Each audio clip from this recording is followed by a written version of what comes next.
Bismillahirrahmanirrahim. Assalamualaikum warahmatullahi wabarakatuh. Salam sejahtera untuk kita semuanya.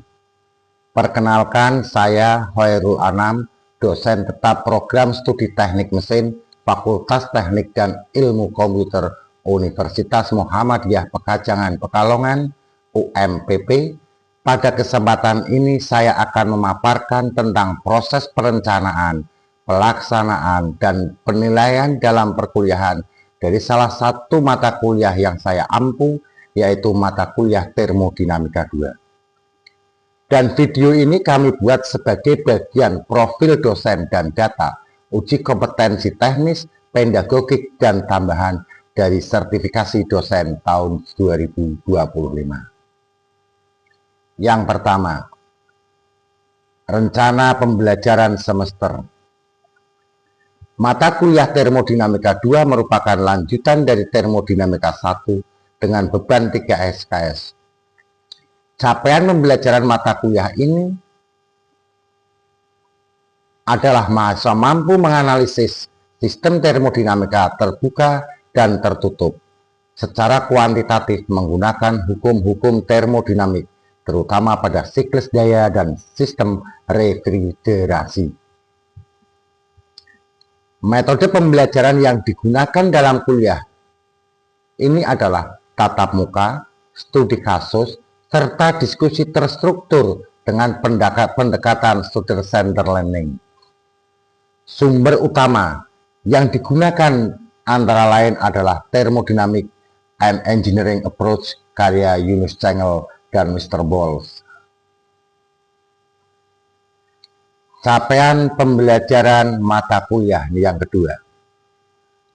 Capaian pembelajaran mata kuliah CPMK dirancang agar mendukung CPL capaian pembelajar lulusan program studi.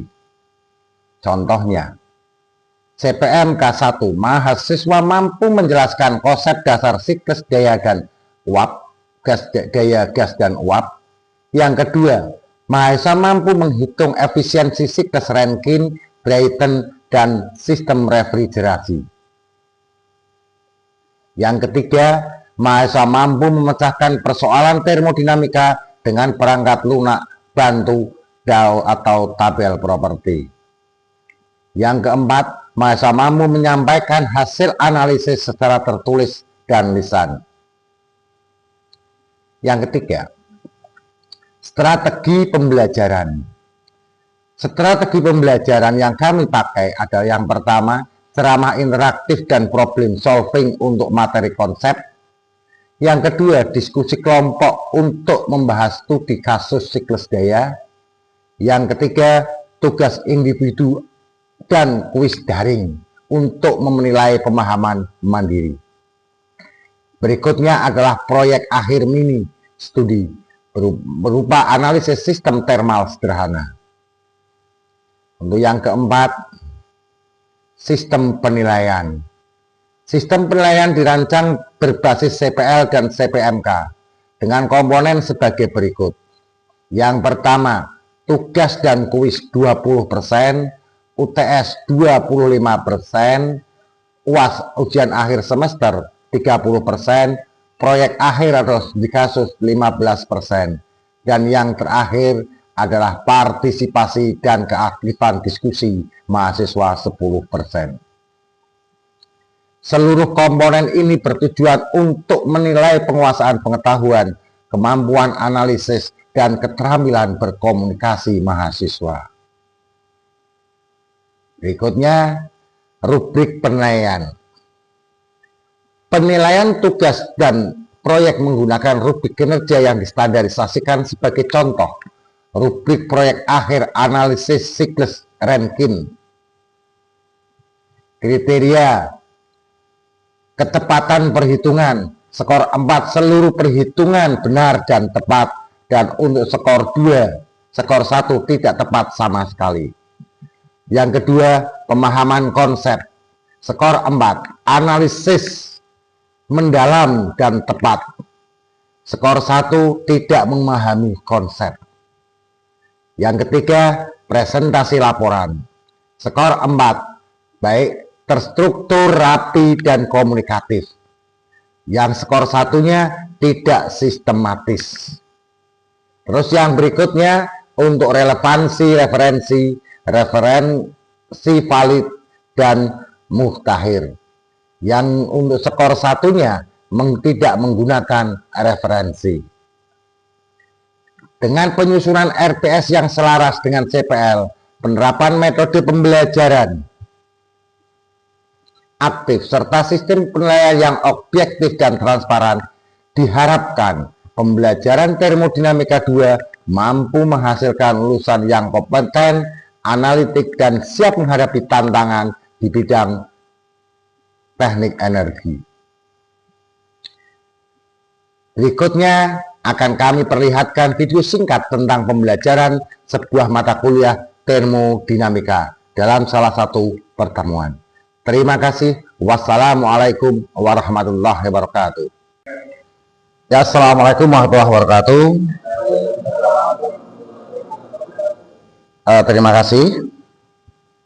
Pada perkuliahan kali ini, perkuliahan ke-8, yang kita akan membahas masalah sistem tenaga uap, ya, sistem tenaga uap. Ini adalah rentetan daripada perkuliahan termodinamika yang kalau kita minggu kemarin setelah bahas bab sebelumnya, apakah di pertemuan minggu kemarin dengan sudah pada oke semua? Monggo. Oke, kalau sudah oke, kita lanjut untuk pertemuan pada hari ini. Untuk sistem tenaga uap, kalau kita lihat, nah ini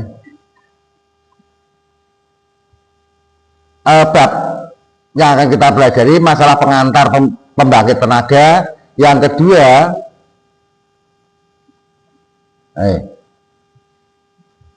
pengenalan pembangkit tenaga uap, dan yang ketiga siklus Rankine, ya. Jadi kita akan belajar masalah tentang siklusnya.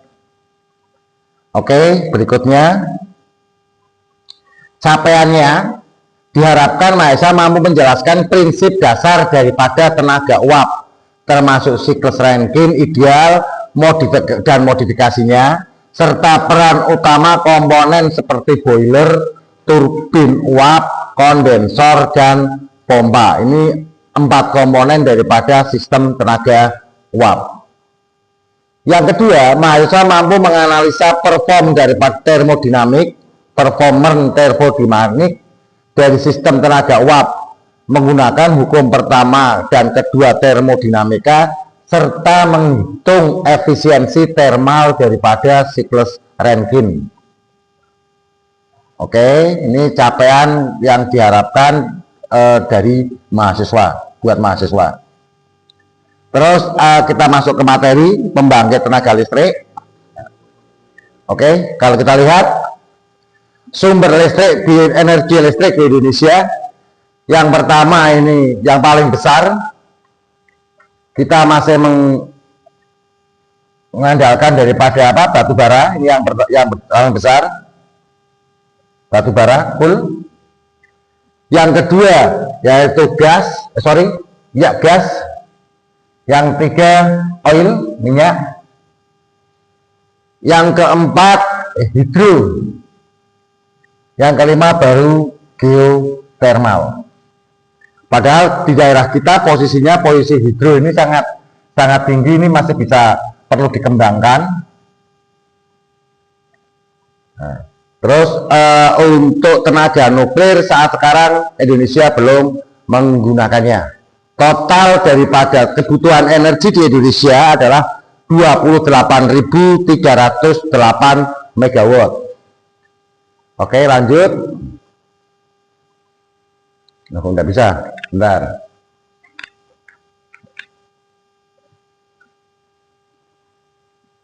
Oh, ininya.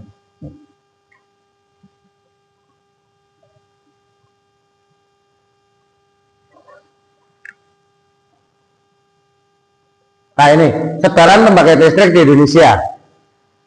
Kalau kita lihat pusat listrik tenaga panas bumi (PLTP) Pusat listrik tenaga gas, pusat listrik tenaga mesin gas.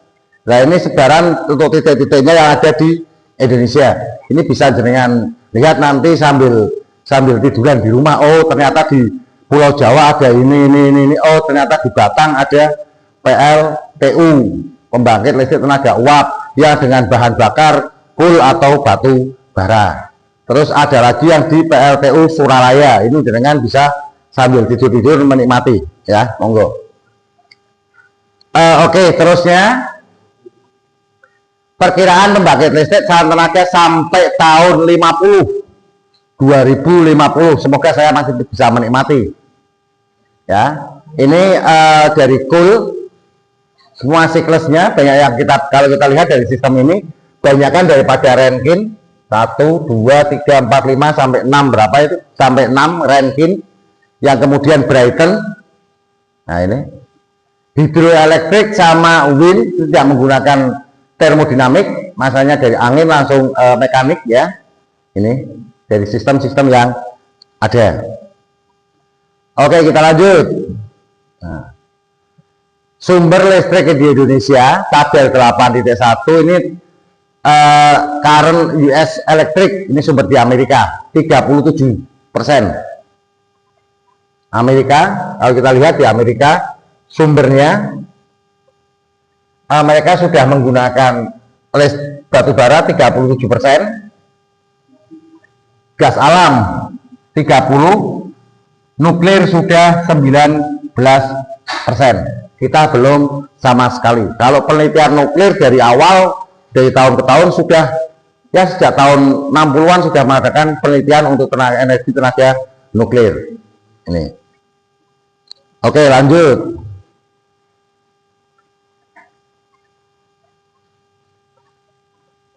Nah, kita ke pembangkit tenaga uap. Siklus Rankine adalah blok bangunan dasar dari pembangunan tenaga uap. Kalau kita lihat tadi, yang Brighton cuma 1. Kita yang Rankine ada 6 titik ya.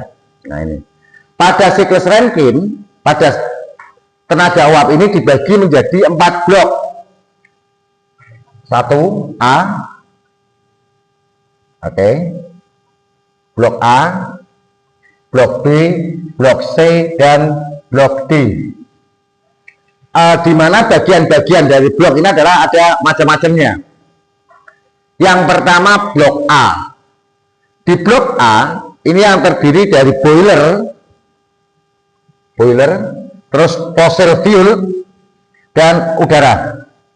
Jadi di sini di blok A ini ada dapur untuk pembangkit ya, atau dapur bahan bakar, pemicu bahan bakar. Ini boiler sama cerobong asap. Jadi ini sumber energinya ini ada di blok A, sumber energinya blok A. Terus untuk blok D ini ada 4. Boilernya masuk ke blok B, turbin, kondensor, dan pompa. Ya, jadi uap panas atau superheated masuk ke turbin. Setelah turbin berputar, ini uapnya masuk ke, sehingga turbin berputar dari uap tekanan tinggi tadi, uap turun, didinginkan di kondensor, terus didinginkan di kondensor, dipompakan lagi menuju ke boiler lagi. Ini perputarannya untuk di blok B. Terus di blok C, ini blok C, ini paling sedikit pilih. Di blok C hanya ada putaran dari turbin dimasukkan ke elektrik generator menjadi tenaga listrik plus dan minus yang digunakan selanjutnya oleh PLN. Oke. Terus siklus yang terakhir atau blok yang terakhir adalah blok D. Di mana blok D adalah kondensor dan cooling tower. Jadi air panas dari turbin masuk ke kondensor, didinginkan dengan air dingin yang keluar dari cooling tower, terus dipompa masuk ke cooling tower lagi dan dibuang ke alam. Ini dibuang ke alam atau dilepas ke alam panasnya menggunakan cooling tower. Oke, kalau sistem ini, kalau kita mau lihat ya kita harus jalan-jalan ke PLTU Batang. Tapi untuk bagian kecilnya dari siklus ini, kalau kita mau lihat jalan-jalan, mungkin di boiler. Ini di boiler. Di boiler ini banyak orang Pekalongan menggunakan boiler untuk industri laundry. Jadi kebutuhan pemanasan untuk industri laundry. Ini daerah Wonoyoso banyak sekali menggunakan Wonoyoso Buaran. Ya, di Pekalongan ratusan pengguna boiler dengan bahan bakar yang macam-macam, ada yang pakai kayu bakar, ada yang pakai sekam padi, ada yang pakai batu bara, dan ada juga pakai residu ya, pakai residu. Oke, kita lanjut.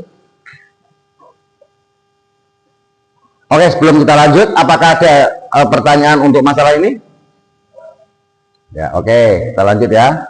Nah, kalau ini adalah sama-sama siklus Rankine ya, bukan sama-sama untuk penggerak tenaga, pembangkit tenaga uap.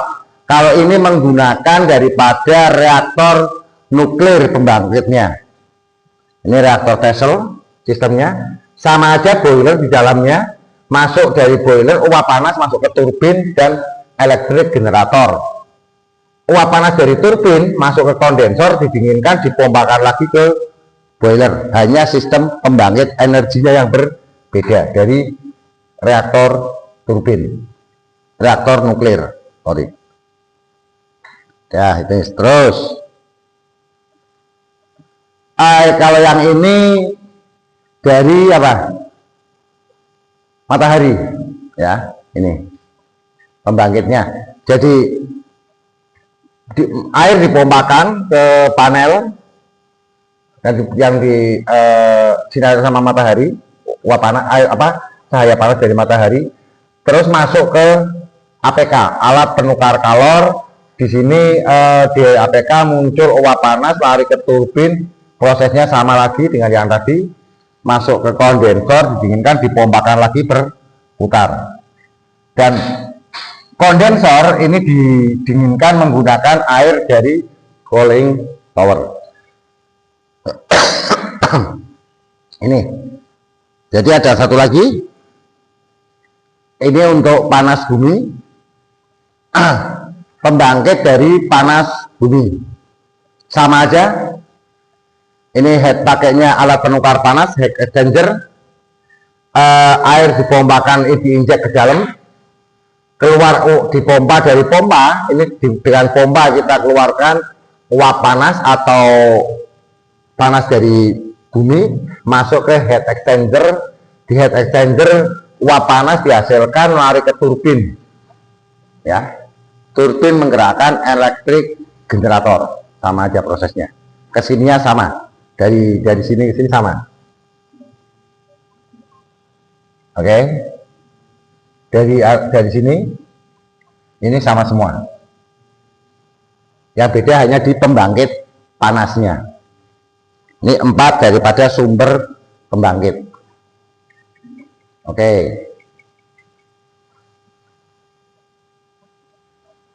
Nah, ini monggo kalau mau jalan-jalan ke PLTU Suralaya, ya, atau jalan-jalan lagi ke PLTU Batang, yang kita lintas tol hanya lihat daripada towernya saja, sama menyalanya lampu ketika malam hari. Kalau kita mau jalan-jalan monggo. Ini mana? Paiton ini daerah di Surabaya, daerah Jawa Timur. Ini Paiton. Yang kedua tadi ini Batang, ini Suralaya. 3 pembangkit besar di Indonesia. Terus dari 3 pembangkit ini, dari macam-macam siklus tadi pembangkit panas, kita kenal dengan adanya satu siklus Rankine ideal. Ini. Jadi di siklus Rankine ideal, ini titik 1, proses 1 dan 2. Untuk proses 1 dan 2. Nah, ini. pada proses 1 dan 2 ekspansi isentropik dari fluida kerja dari uap jenuh tingkat 1 menuju tekanan kondensor. Ya. Jadi ini ada penurunan tekanan menuju ke tekanan kondensor, tapi pada isentropik, proses isentropik. Jadi ini entalpi sama. Isentropik ya, sorry, entropinya sama, hanya perbedaan entalpi. Yang kedua, proses 2 ke 3 ini perpindahan panas dari fluida kerja yang melalui kondensor pada tekanan konstan menuju ke titik 3 cair jenuh. Nah ini, kalau ini belum cair jenuh, ini masih ada kandang uap dengan kondisi X%. Untuk proses 1-2 ekspansi isentropik dari fluida kerja dari uap jenuh tingkat 1 menuju tekanan kondensor. Jadi ini dari titik ini, maaf ini tadi yang ada kekeliruan, dari titik 1 ke titik 2, di mana masuk ke titik 2 ini adalah masuk ke kondensor. Kondensor berada di 2-3 nih. Jadi ketika titik 1 ke titik 2 ini adalah masuknya ke kondensor sampai ke titik 3, di mana pada titik 3 ini adalah cair jenuh atau saturated liquid. Jadi proses 1 dan 2 ekspansi isentropik dari fluida kerja menuju titik 1 uap jenuh menuju ke tekanan kondensor. Jadi 1, 2, 2-nya adalah tekanan kondensor. Kedua, ketiga di dalam 2 dan 3 ini adalah di kondensor, ini menjadi perpindahan panas dari fluida kerja saat melalui kondensor pada tekanan konstan menuju tingkat 3. Ini titik 3. Jadi 2 dan 3-nya ada pelepasan panas atau Q-out. Ya. Terus 3 ke 4 ini adalah proses isentropik lagi di dalam pompa menuju ke titik 4 di dalam fasa cair. Jadi pada proses 3 dan 4 ini sudah fasa cair jenuh. Ya. Terus 4 ke titik 1 perpindahan panas ke fluida kerja saat melalui boiler pada tekanan konstan menuju tingkat 1 untuk ya pada tekanan konstan menuju tingkat 1 ini pada titik A tingkat 1 kalau dipanaskan lagi akan menjadi sebuah penguapan. Nah ini isentropik lagi, terjadi penguapan di dalam titik uap sehingga di titik dari A yang cair jenuh menjadi titik 1 uap jenuh. Setelah dari titik 1 uap jenuh bisa dipanaskan menjadi uap superheated pada titik 1 aksen. Oke, ada yang bertanyakan? Ya, kita lanjut.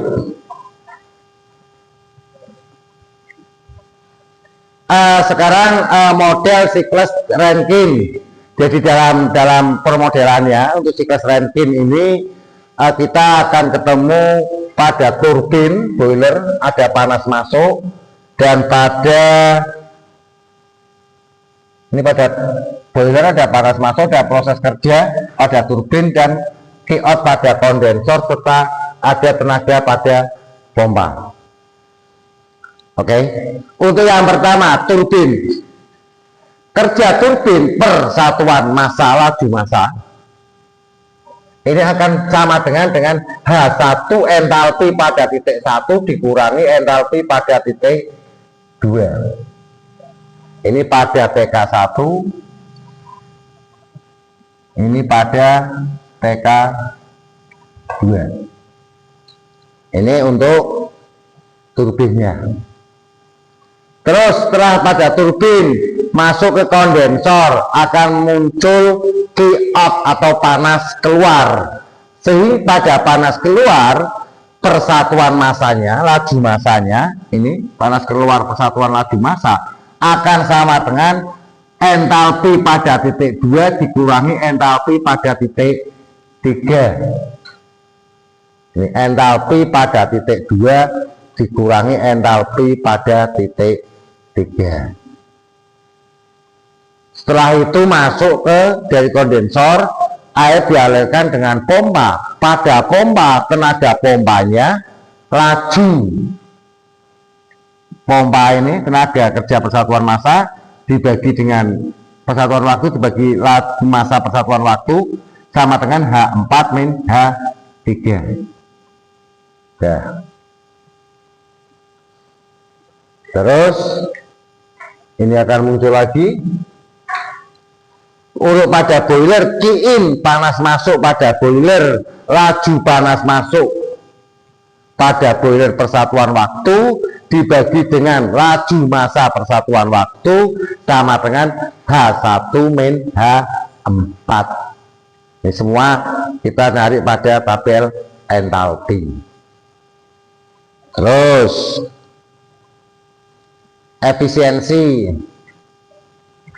efisiensi pada boiler, kalau kita lihat adalah pada turbin dikurangi kerja pada turbin dikurangi kerja pada pompa dibagi dengan laju panasnya, dengan panas masuk persatuan massa, atau dalam kurung H1 min H2 dikurangi dalam kurung H4 min H3 dibagi dengan H1 min H4 atau persamaan 8.5A.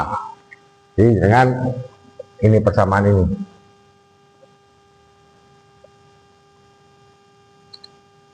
Nah, persamaan ini. Ya. Yang kalau kita 8.5A ini kalau kita substitusi masing-masingnya akan ketemu menjadi 1 min atau persamaan 8.5B. Nah, ini sama aja ya. Terus head rate atau laju panas, panas yang diperlakukan persatuan daya. Terus backward ratio BWR, rasio kerja kembali adalah tenaga kerja pompa dibagi dengan kerja turbin. Kerja pompa dibagi dengan kerja turbin. Oke, kita lanjut.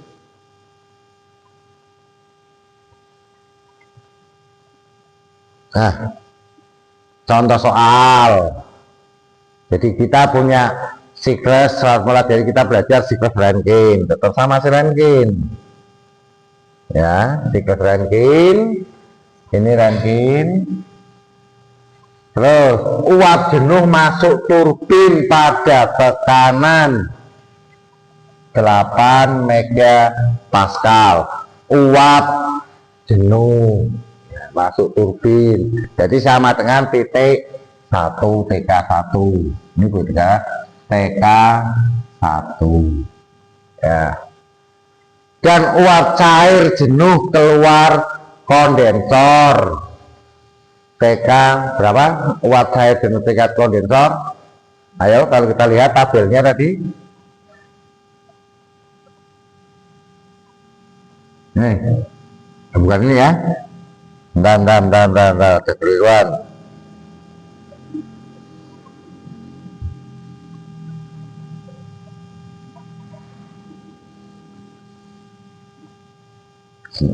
Kok tidak bisa dihapus?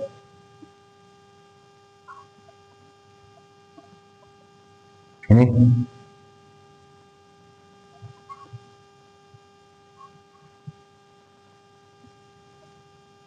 Nah, ini masuk turbin tingkat 1, masuk turbin. Ini masuk kondensor, ini keluar kondensor, ini masuk keluar kondensor, masuk pompa, ini keluar pompa, titik 1 sudah masuk ke di boiler. Ya. Jadi kalau kita lihat 8 megapascal ini pada kondisi titik 1.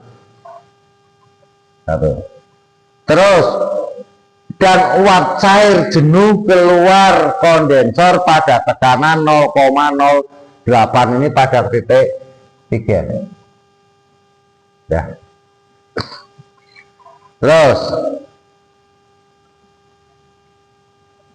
kerja net siklus ini, siklus tersebut bekerja ini pada 100 megawatt W-nya ya.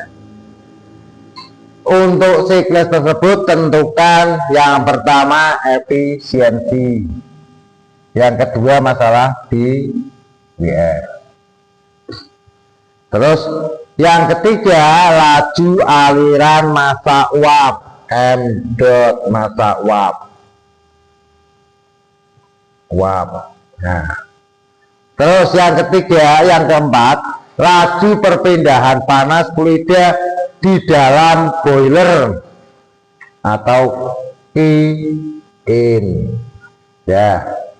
Yang kelima, laju perpindahan panas dari fluida kerja dalam kondensor out.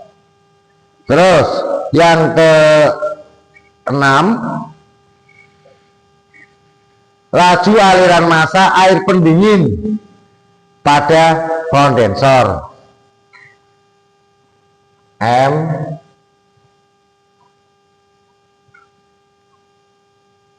air.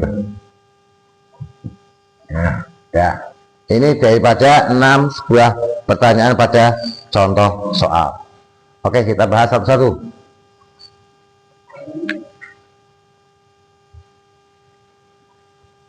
Oke, diketahui siklus Rankine ideal dengan fluida kerja uap air, tekanan boiler dan kondensor diketahui. Tekanan boiler dan kondensor diketahui. Ditanya efisiensi siklus ya. Ini efisiensi siklus. Yang kedua BWR, yang kedua BWR, yang ketiga massa laju massa, yang keempat Q-in di boiler, yang kelima Q-out pada kondensor, yang keenam massa air pendingin M dot persatuan waktu. Ya, ini yang ditanyakan sudah jelas. Sekarang kita untuk menjawab daripada pertanyaan tersebut. Oke. Pada sistem tersebut diasumsikan dulu kita menggunakan sistem volume atur. Terus proses reversible internal. Terus turbin dan pompa beroperasi adiabatik. Terus ada satu lagi, delta KE dan delta PE sama dengan 0. Delta KE ini apa? Ini adalah delta KE perubahan energi kinetik. Delta KE ini perubahan energi kinetik, dan satunya lagi perubahan energi potensial. Dianggap tidak ada perubahan energi politik dan tidak ada perubahan energi potensial atau dianggap sebagai 0. Nih kalau terlihat gambarnya, temperatur, gambar siklusnya semacam ini. Oke. Ya, terlanjut. Nah, pada tingkat 1 uap jenuh, P2 nya berapa, ini tekanannya ya. Ini pada uap titik 1. Pada titik 1 ini P2 tekan P1 tekanan. Kalau kita nyari dari tabel A3, nyari Hg H1 sama dengan Hg S1 Sg ya. Ini ketemunya angka-angkanya pada tabel. Mungkin nanti jenengan coba bisa, nanti saya kirimi tabelnya, jenengan bisa lihat-lihat di tabel, dikoreksi apakah benar atau tidak benar. Ini pada titik 1, tingkat 1. Terus pada tingkat 2, P2 0,8 bar tekanan, entropi X kapasitas uap. Nah, ini X-nya bisa ketemu 0,6475. Ya, dasar pencarian SX, X2. Ya, setelah itu kita bisa mencari daripada H2. Ya, H2HF plus X HFG X2. Nah, ini X2 nya ini X pada titik 2. Ya, oke, kita lanjut. Pada tingkat 3 cair jenuh, kondisi 8 bar, tabel A3H3HF. Ini pada tingkat 3. Terus pada titik 4, ini kita cari kerjanya dulu, kecepatannya, terus tekanannya, volume spesifik, bukan kecepatannya, volume spesifik, terus H4 min H3, sehingga kita bisa mengetahui dari ketemu H4 nya. Ini kita mencari H4 nya. Ya, kita cari H4. Terus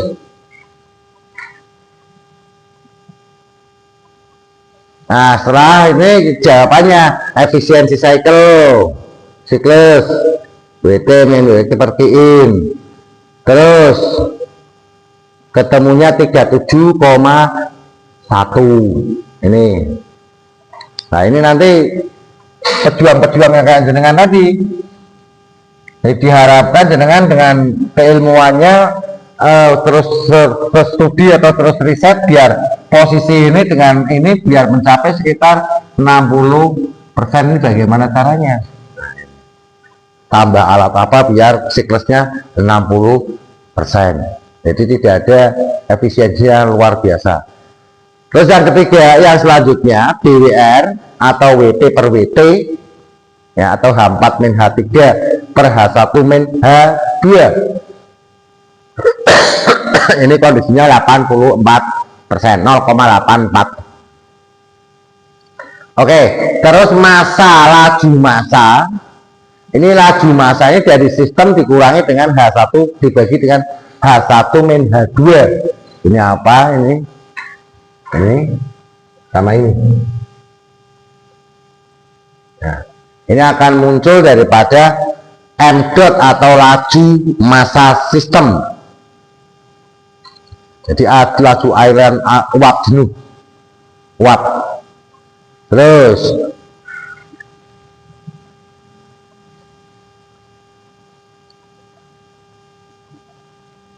nah, ini untuk D, panas yang masuk atau panas yang masuk dari di key boiler, inilah M dot kalikan H1 min H4.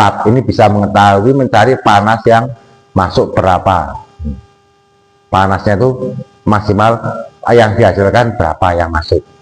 Terus pada kondensor lajunya juga bisa kita cari, atau M dotnya atau key out-nya daripada kondensor. Ya.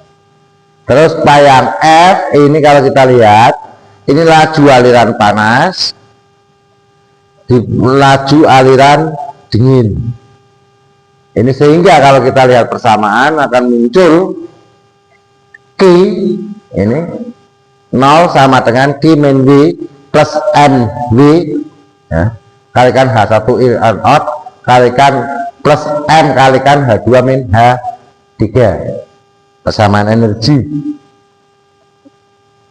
Nah, sehingga kalau kita ketemu MV nya atau laju pendinginnya, ini akan ketemu Tapi kalau kita ini, kalau di negara kita ini bukan pakai, tidak pakai 15 derajat Celcius, paling tidak di sini pakai 25 derajat Celcius. Ini kan masalah di Eropa. Oke. Terus ini akhirnya laju, ditemukan laju airnya. Terus nah, ini gimana dengan satu contoh soal tadi? Masih ada pertanyaan? Contoh soal ini? Clear ya? Clear. Oke. Nah sekarang yang ada sebuah pertanyaannya ini, pengaruh tekanan boiler dan kondensor pada siklus Rankine. Ini. Jadi gini, kalau kita lihat pada salah satu contoh kasus, ya ini tekanannya tadinya ini tekanannya. Terus bagaimana kalau tekanan pompanya kita naikkan menjadi di sini? Nah, ini tekanan pompa, ini tekanan naik, tekanan tinggi. Ini bagaimana? Nah, ternyata kalau kita lihat, jadi kita pelajari di bab 5, kalau efisiensinya naik, ini jika TH-nya naik.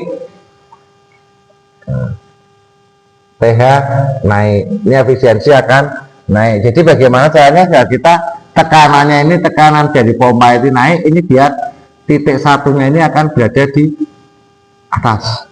Ini karena ada berisik. Ini. Nah, misalkan gini, 100 derajat ininya biar tinggikan lagi. Ya kan?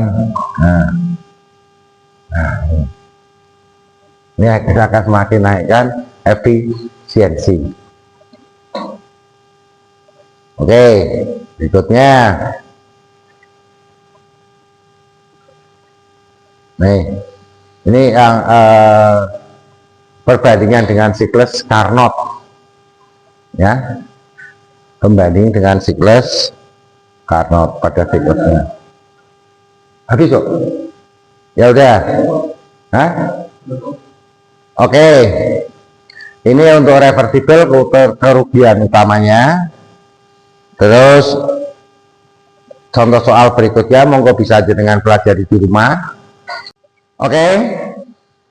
Apakah ada sebuah pertanyaan atau pertanyaan dari materi yang kami berikan hari ini?